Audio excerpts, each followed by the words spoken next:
Përshëndetje, mirë se vini në RTK Green. Kësaj here, emisionin ja dedikojmë fotografeve të natyrës.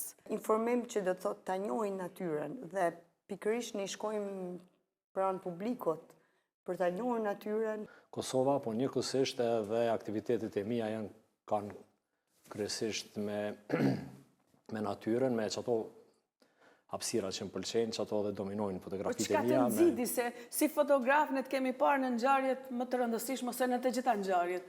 Po pse natyra të tërhoqi?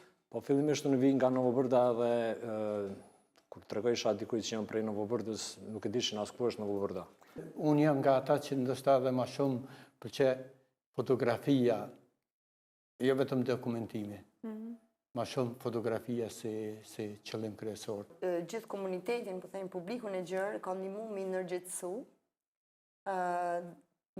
për të informuar kush janë llojet që Sa llojet e pilivesave jetoj? Pak a shumë rreth 57 lloje pilivesash janë edhe në Shqipëri edhe në Kosovë. Wow. E kemi natyrën e bukur Kosova, Shqipëria? Patjetër.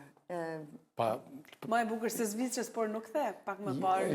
S'më nga pa dalimi se unë jam një pjesë edhe e Zvicrës. Më të them tash që nuk kam jetuar më shumë atje se këtu. Në vitin 2017, po I baja një guidë një gazetarit National Geographic, edhe ai kameraman, dhe fotograf, Jetë Sejgër, dhe kur e qova në zonën e Zamadhve, u shoku nga bukuria, dhe ishte periudha që fiks mbushet liçeni me Zamadhë. Kur është periudha? Toka, ajri, uji, të me gjas liçeni, uji. Apo I bje kështu 3 elementet, ashtë po I mbetet vetëm edhe elementi I 4, zjarri. Jo, zjarri, do me thënë uji, toka, ajri, toka, uji edhe një zjarë. Dikush që fotografon zjarri. Zjarrin e ju.